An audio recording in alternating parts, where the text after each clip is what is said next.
So hi everyone, welcome to strategy video for class 12th boards. इस video में मैं आपको ऐसे ऐसे फैक्ट्स और स्टडी हैक्स बताऊंगा so you can improve your marks in class 12th boards. Mainly इस वीडियो में हम लोग क्या क्या कवर करने वाले हैं कि कौन से सोर्स ऑफ स्टडी होने वाले हैं, आपको कैसे पढ़ना है, कौन से इफेक्टिव यूट्यूब चैनल्स हैं जो आपको फॉलो करने चाहिए, अगर आपके पास कोई ऑनलाइन बैचेस है सो उसके साथ कैसे आपको अपनी पढ़ाई को मैनेज करना है, सेल्फ स्टडी पे कैसे टाइम देना है, और कैसे आप इंग्लिश जो एक कंसर्न बन गया है बच्चों के लिए उस पर कैसे फोकस करना है। ठीक है, अगर मैं आप पूछोगे कि who I am to tell you all this, so I am Divyanshu Praveen and I have scored 98% in my class 12th boards and I am district topper as well and I was also invited to PW celebration. मेरा कोई मतलब वैसा इरादा नहीं था कि flex करूँ अपने मार्क्स, बट स्टूडेंट्स पूछते हैं कि आपने क्या उखाड़ लिया। So this was the intro of my achievements. So we will be starting with our first question. Our first question is source of study, यानी कि कौन से सोर्स हैं, कौन से बुक्स हैं जिससे हमें पढ़नी चाहिए so I can excel my class 12। Okay, so मेरा पहला आपको रिकमेंडेशन होगा NCERT पे स्टिक रहो। क्यों कह रहा हूँ? क्योंकि आपको बोर्ड्स में तो मदद करेगा ही करेगा, आपको CUET में trust me you can even surpass those student who have scored even 100% if you have covered NCERT properly. So start reading it, no matter कौन सा सब्जेक्ट है। अगर आप मैं आपको इंडियन इको की बोलूँ तो आप इंडो इको की NCERT लीव कर सकते हो, बाकी सब्जेक्ट जैसे अकाउंट्स, इको, माइक्रो मैक्रो आपको स्टार्ट कर देनी चाहिए। अगर आपने 11th में पढ़ा होगा सो यू कैन आप बाद में भी पढ़ सकते हो, बट आप थोड़ा सा टाइम दो। ठीक है, NCERT रीडिंग खुद से करो, यूट्यूब पे चैनल्स पे केवल वीडियोस देखने से कुछ नहीं होगा, आपको अभी से ही NCERT पे फोकस करना ज़रूरी है। ठीक है, तो आप NCERT से अभी से पढ़ना चालू कर दो। BST तो भाई मस्ट है, आपको पढ़ना ही पड़ेगा। आप बोर्ड्स के लिए भी पढ़ रहे हो तो लाइन उठ के आता है, इसलिए आपको पढ़ना ही पड़ेगा। NCERT is must. और सेकेंड इज कि हम रेफरेंस इस्तेमाल करें। हाँ बिल्कुल, अकाउंट्स हो या फिर मैक्रो हो, अगर आपको न्यूमेरिकल प्रैक्टिस करना है सो आपको एक रेफरेंस तो लेना है। अगर मैं रेफरेंस की बोलूँ तो मैंने डीको गोयल इस्तेमाल किया था अकाउंट्स के लिए, और इको के लिए मैंने इस्तेमाल किया था Sandeep Garg. So you can refer that. और यही है कि उनमें न्यूमेरिकल्स बहुत ज़्यादा है और एग्जाम्पल्स भी ज़्यादा है। सो आप TS अग्रवाल भी ले सकते हो अकाउंट्स के लिए, कोई दिक्कत नहीं है। ठीक है, so I think this question must be sorted. ठीक है, आवर सेकेंड क्वेश्चन इज कि कौन से YT चैनल्स हैं जिससे हम लोग इफेक्टिव स्टडी कर सकते हैं। मुझे लगता है कि ऐसे 3 यूट्यूब चैनल्स हैं जिससे कि आप बोर्ड्स की कंप्लीट प्रिपरेशन कर सकते हो। पहला है Rajat sir, second Parag sir and third is Sunil sir. अगर मैं अपनी खुद की बोलूँ तो मैंने सुनील सर को मतलब फॉलो किया था लास्ट के 4-5 महीने में, मतलब मैंने नवंबर से उनको फॉलो करना बिल्कुल रेगुलरली स्टार्ट कर दिया था। अगर आपको कोई टॉपिक नहीं समझ में आ रहा सुनील सर से आप रेफर कर सकते हो रजत सर को या फिर CA पराग गुप्ता सर को। तीनों टीचर बेस्ट है। आपको ये देखना है कि आपका ट्यूनिंग किससे बन रही है। तीनों टीचर बेस्ट है, किसी से पढ़ लो। ठीक है, ठीक है। Our third question is how to study, कैसे पढ़ना है। ठीक है, पहला तो कंसेप्ट क्लैरिटी आपको रखना है। देखो, रटने से कुछ नहीं होगा। अब थोड़ा सा क्वेश्चन का पैटर्न जो है बहुत ज़्यादा चेंज आ रहा है, मतलब आप रट के तो बिल्कुल आप सोच रहे हो कि 90+ आ जाएंगे, नहीं, पॉसिबल ही नहीं है। आपको कंसेप्ट क्लैरिटी रखना पड़ेगा। अकाउंट्स हो, BST तक में भी आपको कंसेप्ट की क्लैरिटी होनी चाहिए। आप पहले 3-4 चैप्टर तो रट लोगे, लेकिन बाकी के चैप्टर में न्यूमेरिकल्स हैं, वो भी आपको सॉल्व करने हैं। और अगर आप समझ के चलोगे तो रटना भी थोड़ा, मैं मानता हूँ कि थोड़े रटने भी पड़ते हैं कंसेप्ट, जैसे कि इंडियन इको में तो रटना है, बट थोड़ा अगर आप समझ कर चलोगे ना, थोड़ा आपको ईजी रहेगा किसी भी चीज़ को याद करने में। क्लैरिटी रखो कि आपको कंसेप्ट बिल्कुल क्लियर होना चाहिए, सॉर्टेड। ठीक है, और सेकेंड क्वेश्चन इज न्यूमेरिकल ज़्यादा प्रैक्टिस करो। ठीक है, अभी से बिल्कुल आप हर चैप्टर्स के बिल्कुल एक भी क्वेश्चन स्किप मत करो फॉर क्या अकाउंट्स एंड मैक्रो।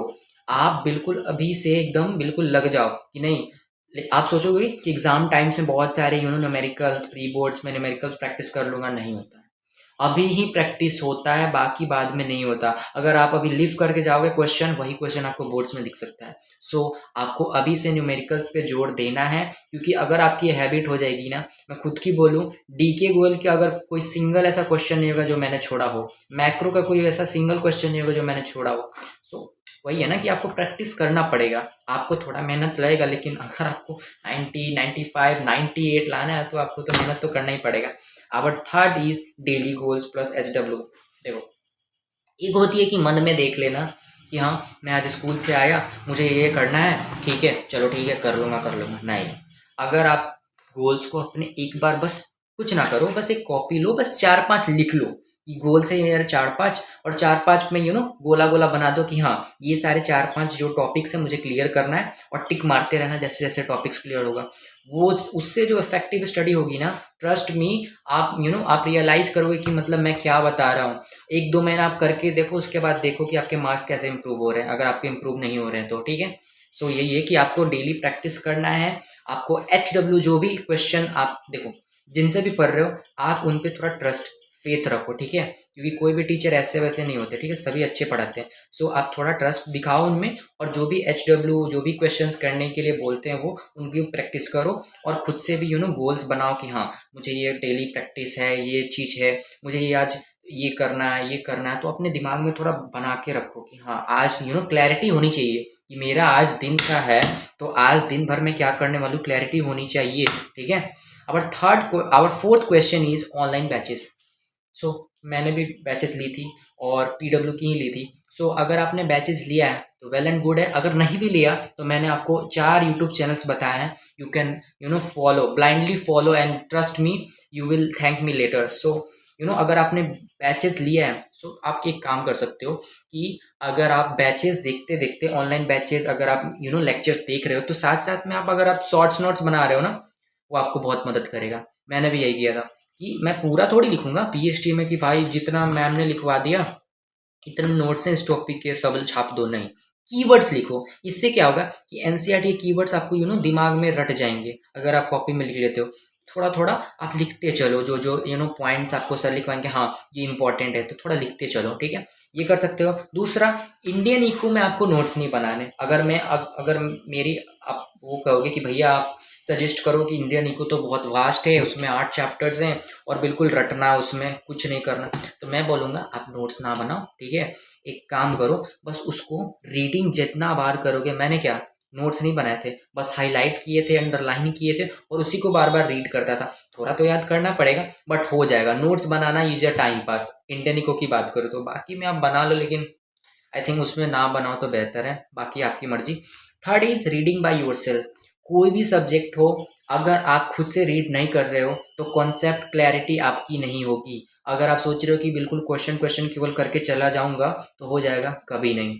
आपको कंसेप्ट क्लैरिटी चाहिए, और कंसेप्ट क्लैरिटी के लिए आपको खुद से रीड करना पड़ेगा, बार बार लगातार, जब तक ना समझ में आए आपको रीड करना पड़ेगा। सो यही बोलूँगा कि रीड करो जितना हो सकता है, इससे तो आपकी रीडिंग हैबिट्स होगी ही होगी, आपके वर्ड्स बहुत सारे बनेंगे, और आप किसी भी चीज़ को ईजिली आप अंडरस्टैंड कर पाओगे। सो ये मेक श्योर करे कि आप रीड ज़्यादा करें। सो अब है कि if regular in school then use that notes. So अगर मान लो कि आप स्कूल में रेगुलर हो, बिल्कुल आप रेगुलर हो, तो सर जरूर नोट्स लिखवाएंगे, अगर समझा रहे हैं तो बिल्कुल उसके नोट्स फॉलो करो। अब ये नहीं कि सर भी नोट्स लिखवा रहे हैं, PW के भी नोट्स हैं और खुद के भी हैंड रिटन नोट्स बना रहे हैं, ये क्या भाई, तो पूरा ज़िंदगी पूरा 12 तो फिर नोट्स बनाने में ही चला जाएगा। सो ऐसा ना करें, सर अगर नोट्स बनवा रहे हैं तो उसी को फॉलो कर ले, अगर आपके पास शॉर्ट नोट्स हैं तो उसी को फॉलो कर ले। मैं खुद की बात करूँ तो मैंने दोनों नोट्स फॉलो किए हैं, क्योंकि मैं स्कूल भी रेगुलरली जाता था, मैं स्कूल तो बिल्कुल मिस नहीं करता था, और क्लासेस भी रेगुलरली लेता था, ऑनलाइन लेक्चर्स PW के। सो यू कैन आप अब अपने ऊपर है कि आप कैसे मैनेज कर रहे हो, बाकी हो जाएगा। अगर आप आप चाहते हो कि स्कूल भी करूँ PW तो हो जाएगा मैनेज। आपको उनके शॉर्ट नोट्स इस्तेमाल करने हैं, और स्कूल में आपकी फुल फ्लेज नोट्स तो बनेंगे ही बनेंगे, सर बनवाएंगे तो उसको भी फॉलो करने हैं। सो आपका दोनों हो जाएगा, और अच्छे से रिवाइज भी हो जाएगा, अगर आप दोनों चीज़ को अगर आप मैनेज कर पा रहे हो तो, ठीक है। अब आवर सबसे बड़ा चीज़ हो गया है कंसर्न इंग्लिश। तो इंग्लिश में अगर मैं अभी इस वीडियो की बात करूँ तो मैं बोर्ड्स के बाकी मैं आपको CUET के लिए और रेगुलरली वो कैब की वीडियोस बना रहा हूँ, so you can watch that, ठीक है। सो इंग्लिश की बात करो तो आप उसको लाइटली मत लो, बच्चों के इंग्लिश में मार्क्स बहुत कम आते हैं। सो अगर मैं खुद की बात करूँ तो मेरे 96 आए थे। सो जितने मुझे याद है, लाइक पैसेज में 2 कटे होंगे और 2 इधर उधर। सो अगर आपको अभी से आप चाहते हो कि इंग्लिश में आपको बेहतर स्कोर करना है, अभी से पर वीक 2 पैसेज बनाना इस्तेमाल करो। हमारे स्कूल में हमारे सर ने रूटीन बनाया था कि हाँ मंडे को एक पैसेज चलेगा, 3 दिन लिटरेचर चलेगा, 3 दिन ग्रामर चलेगा, राइटिंग ग्रामर तो वैसे 12th में नहीं होती, लेकिन राइटिंग सेक्शन चलेगा, ये सारी चीज़ें।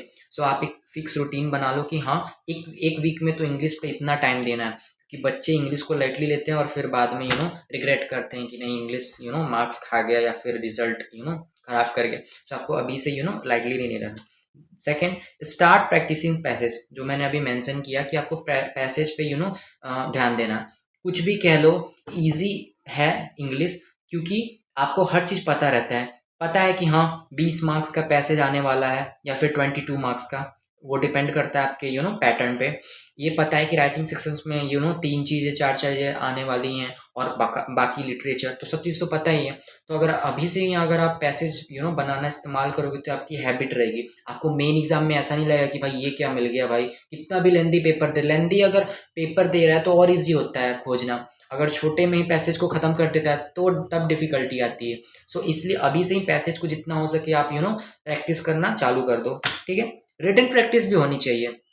ये चीज़ है कि अगर आप क्वेश्चंस अगर आपने एक चैप्टर पढ़ लिया, सो आपको क्या करना है कि बहुत सारे क्वेश्चन प्रैक्टिस करने हैं। अगर एनसीईआरटी के बैक क्वेश्चंस दिए हुए हैं तो उसको आप खुद से लिख लिख के प्रैक्टिस कर लो, और एक बार बस 5 मिनट के लिए सर से दिखा दो, कोई सर मना नहीं करेंगे कि हाँ सर देख लो कि मतलब मैंने ग्रामेटिकल एरर या फिर ऐसा कुछ तो नहीं है, मैं कहानी से डाइवर्ट तो नहीं हो गया। तो ये सारी चीज़ें आप रीचेक करा लो, ठीक है सर से। लेकिन हाँ हर चैप्टर के कम से कम 15 क्वेश्चन तो कम से कम रिटन प्रैक्टिस करोगे, बाकी रीड कर लो, कोई दिक्कत नहीं है, बाकी रीड कर लो, ठीक है।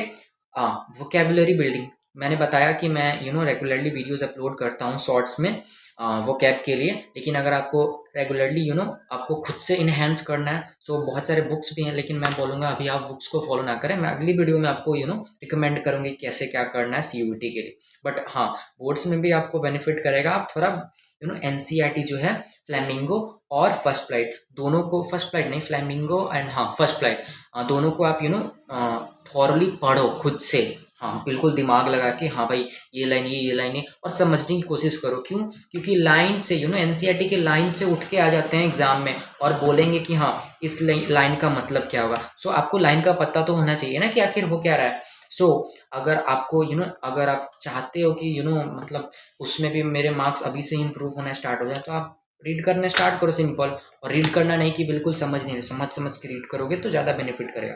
देखो ज़्यादा टेंशन नहीं लेना, क्योंकि देखो मेरे भी प्री बोर्ड्स तक मार्क्स आ रहे थे अराउंड 80 आउट ऑफ 69-70, बट हाँ इंग्लिश में मेरे ठीक ठाक आते थे लाइक 75-72। सो देखो अभी से टेंशन नहीं लेना, टाइम बहुत है। बट हाँ अगर आप इसको अभी से लाइटली लोगे तो फिर नहीं होने वाला। बट हाँ अभी से ही डेली गोल्स को आप अचीव करो, क्योंकि टाइम उतना भी ज़्यादा नहीं रह गया। अभी से आप डेली गोल्स को अचीव करो। अगर आपके मार्क्स नहीं भी इम्प्रूव हो रहे हैं ना तो टेंशन नहीं लेना है, क्योंकि अगर आप डेली रेगुलरली प्रैक्टिस करोगे सो वो हो जाएगा, उतना भी डिफ़िकल्ट नहीं है। आपको धीरे धीरे रेगुलरली प्रैक्टिस करते जाओगे हो जाएगा। सो यही बोलूँगा कि थोड़ा सा फेथ दिखाओ। मैंने जो भी टिप्स एंड ट्रिक्स बताई हैं वो बिल्कुल प्रैक्टिकल है, और मैंने तो इसी साल एग्जाम दे के 98% लाया। सो आप क्यों नहीं ला सकते? आप तो बिल्कुल 100% भी ला सकते हो। सो यही बोलूँगा कि keep learning, keep hustling, and you will get there.